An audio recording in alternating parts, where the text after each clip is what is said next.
Enfoque Matinal. Durante toda la semana vamos a estar enfocando temas que son importantes para el país desde el enfoque de la mujer. El día 8 de marzo recordamos que se conmemora el Día Internacional de la Mujer, un día que no es para regalar flores y bombones, sino para ver, revisar, pasar revista a todo lo que tenemos pendiente en el camino hacia la igualdad de géneros. En el día de hoy vamos a hablar de economía. Tenemos con nosotras a Consuelo Cruz, economista y experta en género.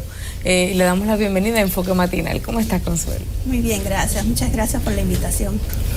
Hemos visto avances en la incorporación de la mujer al mercado laboral, en su ingreso a las universidades, en su acceso a distintas oportunidades. Sin embargo, todavía preocupa esa brecha que se da entre los géneros, sobre todo en el área del empleo, del acceso a la autonomía económica. ¿En qué momento se encuentra la mujer dominicana? Bueno, a pesar de los avances, de los acuerdos internacionales que ha firmado el país, de las convenciones sobre la mujer, sobre la cual el Estado se ha hecho signatario, los avances en temas de autonomía económica de las mujeres no son tan relevantes.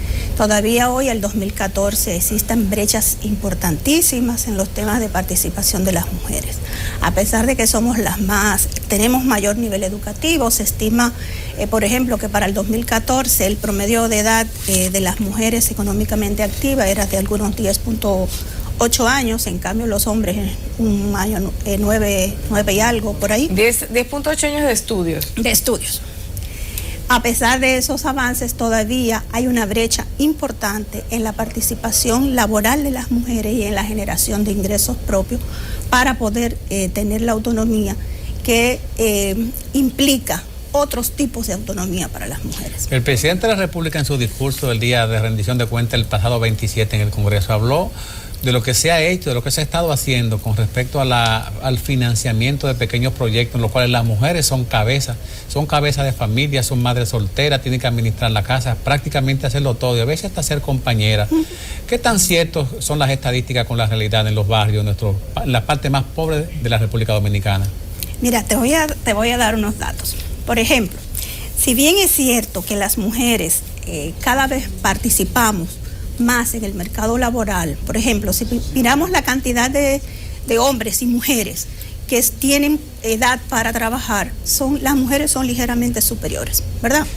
Pero cuando miramos la población económicamente activa, es decir, las mujeres que están dispuestas a trabajar en el mercado laboral, es mucho menor la participación de las mujeres. Por ejemplo, se estima que es un 46%, y con los hombres se estima que es un 68%. ¿A qué se debe eso? A que generalmente las mujeres, por las condiciones sociales, culturales y la división sexual del trabajo que se ha hecho desde hace siglos, las mujeres tenemos doble carga. En este caso, somos generalmente las responsables, se nos ha asignado socialmente como responsable fundamental del cuidado de la familia y de la economía familiar, mientras las mujeres, los hombres se desligan, están desligados socialmente desde esa perspectiva. Eso hace que a pesar de que cada vez más mujeres quieran ingresar al mercado laboral, cuando tú analizas las tasas de desempleo de las mujeres, realmente no es así. Se estima que los hombres, en promedio, es un 9% la tasa de desempleo masculina y la de las mujeres un 23%. Por décadas se ha mantenido la tasa de desempleo femenina por encima del 20%. Entonces, eso es por un lado. Pero por otro lado también hay limitantes con el tema del acceso de las mujeres a los recursos productivos. Está el tema de la tierra, las tasas, aunque no se tienen estudios recientes sobre el tema de la propiedad de la tierra, porque hace muchísimo tiempo que en este país no se hace un censo agropecuario. Sin embargo, cuando usted analiza, por ejemplo, nada más coge el tema de la reforma agraria, es bajísimo el porcentaje de mujeres que son titulares de reforma agraria, a pesar de que hay leyes. Entonces, en el tema de las MIPYMES, también es importante la participación de las mujeres. Sin embargo, cuando usted analiza, no necesariamente en los temas de las MIPYMES, por ejemplo, las mujeres, empresas pequeñas son las más pequeñas, las de las mujeres, son las más vulnerables en términos económicos y no necesariamente pueden tener acceso a los recursos productivos que ofrece el mercado financiero. Entonces, ¿qué políticas se pueden tomar, por ejemplo, desde el Estado para que realmente apoyen a la mujer en hacer emprendimientos que puedan compartir entre esa labor en la casa y esa empresaria que duerme en la mujer? Yo pienso que hay que trabajar mucho todavía y por muchas vías. En primer lugar, el poder realmente posibilitar de que las mujeres tengan acceso a esos recursos de la producción. Ya tenemos acceso a la educación, pero nos falta tener acceso a los recursos financieros. Por ejemplo, habría que investigar si realmente se dan las mismas condiciones en términos de tasas de interés, de montos y todo eso a las mujeres que a los hombres. Eso está por verse, porque generalmente por un tema cultural las mujeres no estamos formadas y no estamos habituadas a esa negociación, a esa pelea que se da en ese mundo financiero y generalmente estamos mucho más, aceptamos más fácilmente por un tema cultural los que no ofrecen. Entonces, eso es por un lado. Hay que chequear todo el tema de las políticas, darle una mirada un poco diferente. ¿Por qué? Porque las mujeres tenemos una desigualdad de base por el tema de que una desigualdad de base en el sentido de que no tenemos las mismas condiciones y las mismas posibilidades de participar en el mercado laboral, porque no se han creado las bases para eso todavía. También tenemos que trabajar en el ámbito educativo, en el ámbito cultural, en el ámbito del empoderamiento de las mujeres, para que cada vez más mujeres se sientan que sí pueden y que están cambiar dispuestas. Esas dinámicas que le impiden. Pero también, exactamente, a eso iba, el tema del cuidado. Hasta ahora han sido muy pocas las políticas que se han dirigido a cambiar el tema de la división de los roles entre hombres y mujeres. ¿Por qué hasta ahora se ha dedicado o se ha hecho como responsable a las mujeres el tema de la maternidad y el de cuidar la reproducción de la fuerza laboral en una sociedad? ¿Por qué exclusivamente a eso? Eso limita muchísimo, esa carga limita mucho a que las mujeres puedan ingresar de manera mucho más abierta al mercado laboral. Consuelo. Las cifras te lo dicen, las cifras te lo dicen. Cuando tú ves la cantidad de personas que están no económicamente activas, el 60 y tanto % son mujeres. ¿Por qué son mujeres?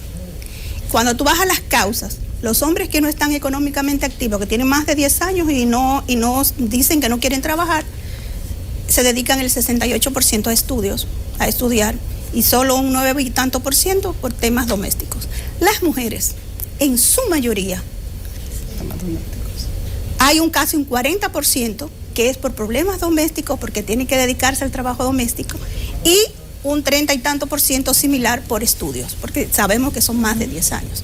Pero es fuerte la carga. Entonces, hasta ahora se ha asignado nada más la carga en el caso de las mujeres, y eso es un asunto muy importante y es una responsabilidad social, no es una responsabilidad exclusiva de las mujeres. Y otro tema que tiene que ver con esa responsabilidad de todos social es el tema de el aumento de la pobreza entre las mujeres. Hemos visto en el anuario que publica la CEPAL y otras estadísticas similares que a pesar de que República Dominicana ha disminuido la cantidad de pobres en los últimos años, las mujeres son cada vez más pobres y además se presenta una gran brecha salarial, independientemente de su capacitación, de su experiencia y de su potencialidad en el mercado laboral. ¿Cómo explicamos que si hay menos pobres, aún cuando se reduce la pobreza, los que lo son, la mayoría son mujeres, aunque ya hemos avanzado algunas ideas en este sentido, y por qué seguimos ganando menos que los hombres en el mercado laboral?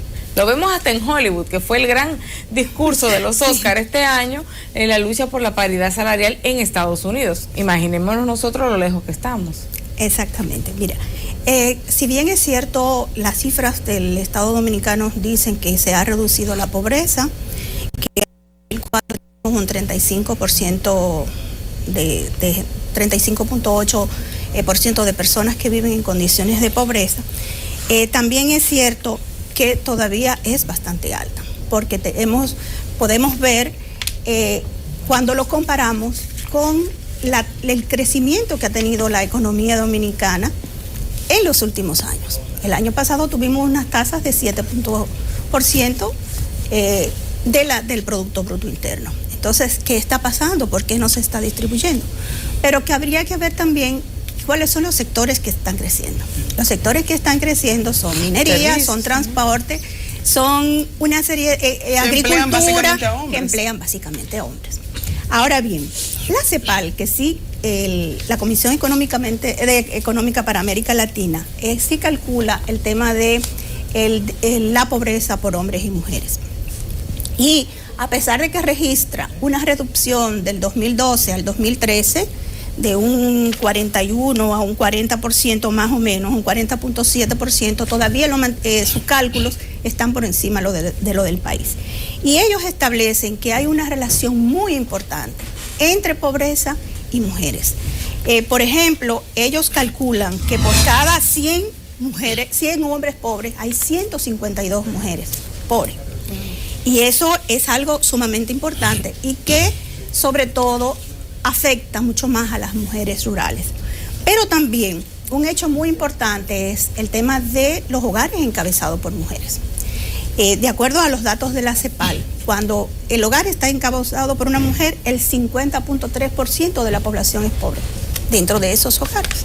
Mientras que en el caso de los hombres, esa proporción es 35%. Muchos podrían creer que es porque las mujeres son malas administradoras. No tiene que ver con eso. El tema es que generalmente cuando los hombres son jefes de hogar, tienen generalmente una compañera u otros miembros que aportan. Pero generalmente cuando la mujer es jefa de hogar, es la única y la principal proveedora del ingreso familiar. Los hombres casi siempre se desconectan de ese círculo familiar, económicamente hablando. Sí. Y otro dato importante es, usted hablaba del tema de las brechas salariales. Es importantísimo el tema de las brechas salariales, porque bueno, las cifras te dicen de que, por ejemplo, aquí yo tengo el dato, de que las mujeres, por ejemplo, según los niveles educativos, por ejemplo, en el nivel universitario, que las mujeres son mayoría en el nivel universitario, el salario de una mujer promedio mensual representa el 72% del de los hombres. Para la misma capacitación. Para el mismo nivel educativo. Igual pasa con el nivel secundario y con el nivel primario. Y cuando usted compara las cifras, las mujeres económicamente activas, están muchísimo más capacitadas que los hombres. Sin embargo, hay una brecha importante a nivel salarial. Eso y con todo y que les pueden pagar menos, las contratan menos, porque hay menos mujeres empleadas que hombres. Sí, pero no también tiene que ver mucho con el tema de la valoración que tradicionalmente se ha hecho al trabajo de las mujeres. Históricamente a las mujeres se le veía su aporte económico como un aporte en la familia, no como una generadora y una proveedora de recursos económicos a la manutención del hogar. Sin embargo, eso ha ido cambiando, pero no ha ido cambiando en el imaginario de la sociedad ni en la valoración que hace la economía del valor del trabajo de las mujeres. Estamos con Consuelo Cruz, economista. Debemos hacer una pausa, pero cuando regresemos vamos a continuar analizando qué pasa en la economía dominicana que no logra integrar de manera equitativa a las mujeres. No se vayan.